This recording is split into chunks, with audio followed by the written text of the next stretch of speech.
कुरुक्षेत्र की धरती रक्त से भीगी हुई, 18 दिनों का महायुद्ध और अंत में विनाश। कौरव समाप्त, पांडव विजयी। लेकिन क्या सच में ये विजय थी? इस युद्ध ने केवल योद्धाओं को नहीं मारा, इसने माताओं की गोद उजाड़ दी, वंशों को समाप्त कर दिया और कई पात्रों को इतिहास के अंधेरे में धकेल दिया। ऐसा ही एक नाम है, सुभद्रा। सुभद्रा वे थी श्री कृष्ण और बलराम की प्रिय बहन, द्वारका की राजकुमारी, यदुवंश की गौरव और आगे चलकर पांडव वंश की धुरी। उनका विवाह हुआ महान धनुर्धर अर्जुन से। यह विवाह स्वयं श्री कृष्ण की योजना का हिस्सा था, क्योंकि कृष्ण जानते थे यह संबंध भविष्य में धर्म की रक्षा करेगा। अर्जुन वनवास के दौरान द्वारका पहुंचे। वहां उन्होंने पहली बार सुभद्रा को देखा। दोनों के बीच प्रेम हुआ, लेकिन बलराम सुभद्रा का विवाह दुर्योधन से करना चाहते थे। तब कृष्ण ने अर्जुन से कहा, उसे हरण करो, और अर्जुन सुभद्रा को रथ पर बैठा कर ले गए। ये हरण नहीं, प्रेम का साहस था। सुभद्रा ने एक पुत्र को जन्म दिया, अभिमन्यु। कहा जाता है कि जब सुभद्रा गर्भवती थी, तब श्री कृष्ण चक्रव्यूह भेदन की कथा सुना रहे थे। अभिमन्यु ने गर्भ में ही चक्रव्यूह में प्रवेश करना सीख लिया, लेकिन बाहर निकलना नहीं। ये अधूरी शिक्षा आगे चलकर एक त्रासदी बनी। कुरुक्षेत्र का 13वां दिन, अभिमन्यु चक्रव्यूह में घुस गए। अकेले, युवा, अभी अभी विवाह हुआ था। उन्होंने भीष्म, द्रोण, कर्ण जैसे महारथियों को चुनौती दी, लेकिन अंत में उन्हें घेर कर मार दिया गया। जब यह समाचार सुभद्रा तक पहुंचा, तो समय जैसे ठहर गया। एक मां के लिए उसका बेटा ही उसका संसार होता है। कथाओं में आता है कि सुभद्रा ने कई दिनों तक अन्न जल त्याग दिया। वो बार बार यही कहती थी, हे कृष्ण, आपने ही उसे युद्ध के लिए भेजा और आपने ही उसे छीन लिया। श्री कृष्ण ने उन्हें समझाया, ये शरीर नश्वर है, आत्मा अमर है। लेकिन क्या दर्शन शास्त्र एक मां के आंसू रोक सकता है? अभिमन्यु की पत्नी उत्तरा गर्भवती थी। सुभद्रा अब उस गर्भ में अपने वंश की अंतिम आशा देखती थी। लेकिन तभी अश्वत्थामा ने ब्रह्मास्त्र चला दिया, उत्तरा के गर्भ को नष्ट करने के लिए, पूरे वंश को समाप्त करने के लिए। उत्तरा रोती हुई कृष्ण के पास पहुंची, माधव, मेरे गर्भ की रक्षा कीजिए। कृष्ण ने अपनी दिव्य शक्ति से गर्भ की रक्षा की और जन्म हुआ परीक्षित का। सुभद्रा ने जब उस बालक को पहली बार देखा, तो उन्हें लगा अभिमन्यु लौट आया है। युद्ध समाप्त हुआ, युधिष्ठिर राजा बने। सभी प्रमुख पात्रों का वर्णन मिलता है, लेकिन सुभद्रा धीरे धीरे कथा से ओझल हो जाती है। क्यों? क्या उन्होंने संन्यास ले लिया? क्या वे द्वारका लौट गई? या इतिहास ने उन्हें भुला दिया? कुरुक्षेत्र का युद्ध समाप्त हो चुका था। अभिमन्यु की मृत्यु का घाव अभी ताजा था, लेकिन सुभद्रा ने अपने आंसू छिपा लिए थे, क्योंकि अब उनके सामने एक नई जिम्मेदारी थी, अपने पोते परीक्षित का पालन पोषण। लेकिन उन्हें नहीं पता था कि आने वाला समय उनसे और भी कुछ छीनने वाला है। सुभद्रा अब हस्तिनापुर में थी। उनके पति अर्जुन राज्य कार्य में व्यस्त रहते, युधिष्ठिर शासन संभाल रहे थे, भीम और नकुल सहदेव अपने अपने दायित्व निभा रहे थे, और सुभद्रा, वो अब राजनीति से दूर महल के भीतर अपने पोते के साथ समय बिताती थी। परीक्षित को वो स्वयं युद्ध की कथाएं सुनाती, उसे धर्म, नीति और क्षत्रिय मर्यादा सिखाती। शायद उन्हें लगता था, अगर अभिमन्यु जीवित होता तो ऐसा ही होता। एक दिन हस्तिनापुर में समाचार पहुंचा, द्वारका में यदुवंशियों के बीच भयंकर संघर्ष छिड़ गया है। ये वही द्वारका थी जहां सुभद्रा ने अपना बचपन बिताया था। जहां उनके भाई श्री कृष्ण और बलराम रहते थे। लेकिन अब यदुवंश आपस में लड़ पड़ा था। मदिरा, अहंकार और श्राप के कारण एक एक कर सभी यदुवंशी नष्ट हो गए। बलराम ने योग द्वारा प्राण त्याग दिए और अंत में श्री कृष्ण ने भी पृथ्वी से प्रस्थान कर लिया। जब यह समाचार सुभद्रा तक पहुंचा तो ये उनके जीवन का दूसरा सबसे बड़ा आघात था। पहले पुत्र गया था, अब भाई भी चले गए। द्वारका, उनका मायका, समुद्र में समा गया। कहा जाता है कि सुभद्रा कई दिनों तक मौन रही। उन्होंने स्वयं को कक्ष में बंद कर लिया। उनके जीवन की सारी स्मृतियां जैसे समुद्र की लहरों में डूब गई। कृष्ण के प्रस्थान के बाद अर्जुन स्वयं द्वारका गए। वहां उन्होंने देखा पूरा नगर उजड़ चुका था। उन्होंने बचे हुए स्त्रियों और बच्चों को लेकर हस्तिनापुर लौटने का प्रयास किया, लेकिन रास्ते में भी अर्जुन अपनी दिव्य शक्तियां खो चुके थे। यह समय का संकेत था कि द्वापर युग समाप्त हो चुका है। श्री कृष्ण के बिना संसार उन्हें शून्य लगने लगा। तब पांडवों ने निर्णय लिया, अब राज्य का त्याग करेंगे। परीक्षित को राजा बनाकर वे हिमालय की ओर महाप्रस्थान करेंगे। इस घटना का वर्णन महाभारत के महाप्रस्थानिक पर्व में मिलता है, लेकिन यहां एक रहस्य है। ग्रंथों में स्पष्ट उल्लेख नहीं मिलता कि सुभद्रा पांडवों के साथ हिमालय गई। अधिकांश विद्वानों का मत है सुभद्रा हस्तिनापुर में ही रही। क्यों? क्योंकि परीक्षित अभी युवा थे, उन्हें मार्गदर्शन की आवश्यकता थी। सुभद्रा ने अपने जीवन का अंतिम चरण राजमाता के रूप में बिताया। कहा जाता है कि जब परीक्षित पूर्ण रूप से सक्षम हो गए, तब सुभद्रा ने भी सांसारिक जीवन से दूरी बना ली। कुछ लोक कथाओं के अनुसार उन्होंने वनप्रस्थ ग्रहण किया, ध्यान और भक्ति में जीवन बिताया। अब उनका जीवन राजनीति नहीं, आध्यात्मिकता था। सुभद्रा का जीवन 3 चरणों में बंटा। द्वारका की राजकुमारी, पांडवों की पत्नी, एक विरहिणी मां। उन्होंने प्रेम देखा, विजय देखी और विनाश भी देखा, लेकिन उन्होंने हार नहीं मानी। उन्होंने अपने दुख को शक्ति में बदला। महाभारत की कथा में सुभद्रा धीरे धीरे मौन हो जाती है। न कोई भव्य युद्ध, न कोई बड़ा संवाद, न कोई चमत्कारिक मृत्यु। लेकिन क्या सचमुच उनकी कथा वही समाप्त हो जाती है, या फिर वो इतिहास से निकलकर आस्था में प्रवेश कर जाती है? अगर आप ओडिशा के पुरी जाए तो वहां स्थित है विश्व प्रसिद्ध जगन्नाथ मंदिर। यहां 3 मुख्य विग्रह हैं, जगन्नाथ, बलभद्र और उनके बीच सुभद्रा। जी हां, सुभद्रा आज भी भगवान के साथ पूजी जाती है। वो केवल एक ऐतिहासिक पात्र नहीं रही, वो देवी रूप में प्रतिष्ठित हो गई। हर वर्ष पुरी में भव्य रथ यात्रा आयोजित होती है। तीनों देवताओं के अलग अलग रथ निकलते हैं। सुभद्रा का रथ कहलाता है दर्पदलन। इस रथ यात्रा में लाखों श्रद्धालु शामिल होते हैं। ये इस बात का प्रमाण है कि सुभद्रा गायब नहीं हुई, वो लोकास्था में जीवित है।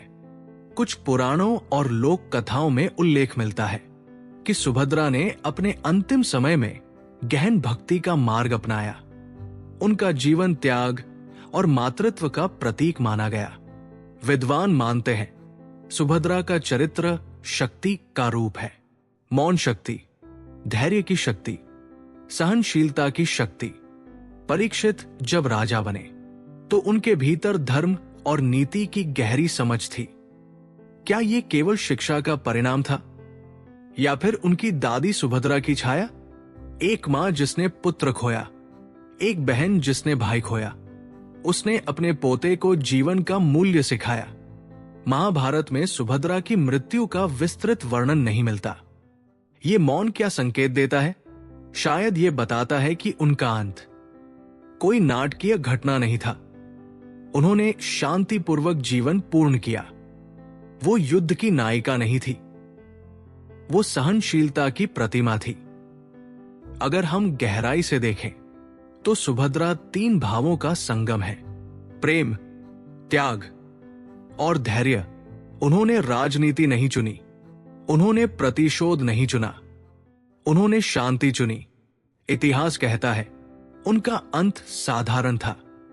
आस्था कहती है वो देवी रूप में अमर है, और दर्शन कहता है वो हर उस मां में जीवित है जो अपने परिवार के लिए मौन बलिदान देती है। महाभारत के विशाल वृक्ष में कुछ पात्र ऐसे हैं जो दिखते कम हैं, लेकिन जड़ की तरह पूरी कथा को संभाले रहते हैं। सुभद्रा ऐसा ही एक नाम है। वो युद्ध की नायिका नहीं थी, उन्होंने गदा नहीं उठाई, उन्होंने चक्र नहीं चलाया, फिर भी उनके बिना पांडव वंश आगे नहीं बढ़ता। क्या यह संयोग था या वो स्वयं शक्तिज का एक रूप थी? हिंदू दर्शन में शक्तिज का अर्थ केवल युद्ध नहीं होता। शक्ति का अर्थ है सृजन की क्षमता, सहन करने की क्षमता और धैर्य की पराकाष्ठा। जब हम श्री कृष्ण को देखते हैं तो उनके साथ सदैव कोई शक्ति रूप होता है। राधा, रुक्मिणी और कुछ परंपराओं में सुभद्रा। पुरी के जगन्नाथ मंदिर में सुभद्रा का विग्रह बीच में स्थित है। एक ओर है जगन्नाथ, दूसरी ओर बलभद्र और मध्य में सुभद्रा। यह प्रतीक क्या बताता है? कई विद्वान मानते हैं वो दोनों शक्तियों के बीच संतुलन है। कृष्ण की लीला और बलराम की बल शक्ति, इन दोनों के मध्य स्थित है धैर्य और करुणा। जब सुभद्रा गर्भवती थी तब कृष्ण चक्रव्यूह की कथा सुना रहे थे। अभिमन्यु ने गर्भ में सुन लिया। ये केवल कथा नहीं, ये संकेत है। सुभद्रा का गर्भ केवल जैविक नहीं था, वो ज्ञान का माध्यम था। एक मां जो स्वयं शक्ति है वही वीर को जन्म देती है। कल्पना कीजिए, एक मां जिसने अपने पुत्र को खो दिया, एक बहन जिसने अपने भाई को खो दिया, एक स्त्री जिसने अपने मायके को समुद्र में डूबते सुना, फिर भी वो टूटी नहीं। क्या यह सामान्य मनुष्य का धैर्य है या शक्ति का स्वरूप? परीक्षित यदि जीवित रहे तो केवल कृष्ण की कृपा से नहीं, बल्कि सुभद्रा के संकल्प से भी। उन्होंने अपने पोते को केवल पाला नहीं, उसे धर्म की शिक्षा दी। यही कारण है कि परीक्षित धर्मात्मा राजा बने। महाभारत हमें 3 स्त्री रूप दिखाता है। द्रौपदी अग्नि की ज्वाला, कुंती त्याग की प्रतिमा और सुभद्रा मौन सहनशीलता। द्रौपदी ने प्रश्न किया, कुंती ने सहा, सुभद्रा ने संभाला। कुछ परंपराओं में उन्हें योगमाया का रूप माना गया है। योगमाया वो शक्ति जो ईश्वर की लीला को संभव बनाती है। यदि ये सत्य है तो सुभद्रा का गायब होना वास्तव में उनका लौट जाना था। जब सुभद्रा ने अभिमन्यु को जन्म दिया तब वो केवल एक रानी नहीं रही, वो मां बन गई। मनोविज्ञान कहता है मातृत्व स्त्री के भीतर पहचान की नई परत बनाता है। अब उसका अस्तित्व उसके बच्चे से जुड़ जाता है। सुभद्रा का संसार अभिमन्यु था। कुरुक्षेत्र का 13वां दिन, अभिमन्यु का वध, ये केवल मृत्यु नहीं थी, ये अपूर्णता की मृत्यु थी। एक युवा पुत्र, अधूरी आयु, अधूरा जीवन। आधुनिक मनोविज्ञान के अनुसार ऐसी मृत्यु ट्रॉमेटिक लॉस कहलाती है, जहां व्यक्ति केवल शोक नहीं करता, वो भीतर से टूट जाता है। मनोवैज्ञानिक एलिजाबेथ क्यूबलर-रॉस के अनुसार शोक के 5 चरण होते हैं: इनकार, क्रोध, सौदेबाजी, अवसाद, स्वीकृति। कल्पना कीजिए सुभद्रा को। पहले उन्होंने शायद विश्वास नहीं किया होगा, फिर भीतर क्रोध उठा होगा, भाग्य पर, युद्ध पर, यहां तक कि श्री कृष्ण पर भी, फिर अवसाद और अंत मौन स्वीकृति। जब यदुवंश नष्ट हुआ और कृष्ण ने पृथ्वी छोड़ी तो सुभद्रा के जीवन का आधार ही चला गया। एक मनोवैज्ञानिक सत्य है, जब व्यक्ति बार बार आघात झेलता है तो या तो वह टूट जाता है या अत्यंत मजबूत बन जाता है। सुभद्रा ने दूसरा मार्ग चुना। मनोविज्ञान कहता है मनुष्य शोक से तभी उबरता है जब उसे अर्थ मिल जाता है। सुभद्रा का अर्थ क्या था? परीक्षित। उन्होंने अपने पोते में जीवन का उद्देश्य खोज लिया। अब वो केवल शोकाकुल मां नहीं थी, वो वंश की रक्षक थी। कुछ लोग दुख में चिल्लाते हैं, कुछ लोग प्रतिशोध लेते हैं, लेकिन कुछ लोग मौन हो जाते हैं। सुभद्रा ने प्रतिशोध नहीं मांगा, उन्होंने राजनीति में हस्तक्षेप नहीं किया, उन्होंने जीवन को शांति में बदल दिया। ये मानसिक परिपक्वता थी। उनका जीवन 3 मानसिक अवस्थाओं से गुजरा: आशा, आघात, आध्यात्मिक उत्थान। वो पीड़िता से साधिका बन गई। महाभारत केवल पुरुषों का युद्ध नहीं था, ये स्त्रियों की अग्नि परीक्षा भी था। आज हम तुलना करेंगे 2 महान स्त्रियों की, सुभद्रा, द्रौपदी। दोनों ने अपनों को खोया, दोनों ने युद्ध का दर्द सहा, लेकिन उनकी प्रतिक्रिया अलग थी। क्यों? द्रौपदी का जन्म ही अग्नि से हुआ था। जब उनका चिरहरण हुआ तो उन्होंने शपथ ली, जब तक दुर्योधन और दुशासन का विनाश नहीं होगा, मैं शांति नहीं लूंगी। उन्होंने अन्याय के विरुद्ध आवाज उठाई। उनका क्रोध धर्म युद्ध की चिंगारी बना। द्रौपदी की प्रतिक्रिया थी संघर्ष। अब देखिए सुभद्रा को। उनका पुत्र अभिमन्यु निर्दयता से मारा गया। क्या उन्होंने प्रतिशोध की मांग की? नहीं, उन्होंने शांति को चुना। उन्होंने अपने दुख को भीतर रखा। उन्होंने अपने पोते परीक्षित को जीवन का केंद्र बनाया। उनकी प्रतिक्रिया थी धैर्य। मनोविज्ञान कहता है दर्द 2 तरह की ऊर्जा देता है: बाहरी प्रतिक्रिया क्रोध, आंतरिक रूपांतरण धैर्य। द्रौपदी बाहरी ऊर्जा थी, सुभद्रा आंतरिक ऊर्जा। एक ने युद्ध को दिशा दी, दूसरी ने वंश को बचाया। अगर द्रौपदी न होती तो धर्म युद्ध न होता। अगर सुभद्रा न होती तो पांडव वंश आगे न बढ़ता। महाभारत में एक ने न्याय दिलाया, दूसरी ने भविष्य बचाया। हिंदू दर्शन में शक्ति के अनेक रूप हैं: काली, उग्र, दुर्गा, रक्षक, सरस्वती, ज्ञान। इसी तरह महाभारत में द्रौपदी ज्वाला, सुभद्रा शीतल ज्योति, दोनों आवश्यक थी। द्रौपदी का अंत महाप्रस्थान में स्पष्ट है, लेकिन सुभद्रा का अंत मौन है। ये मौन क्या है?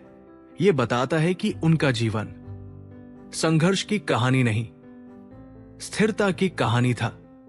वो शोर नहीं थी, वो आधार थी।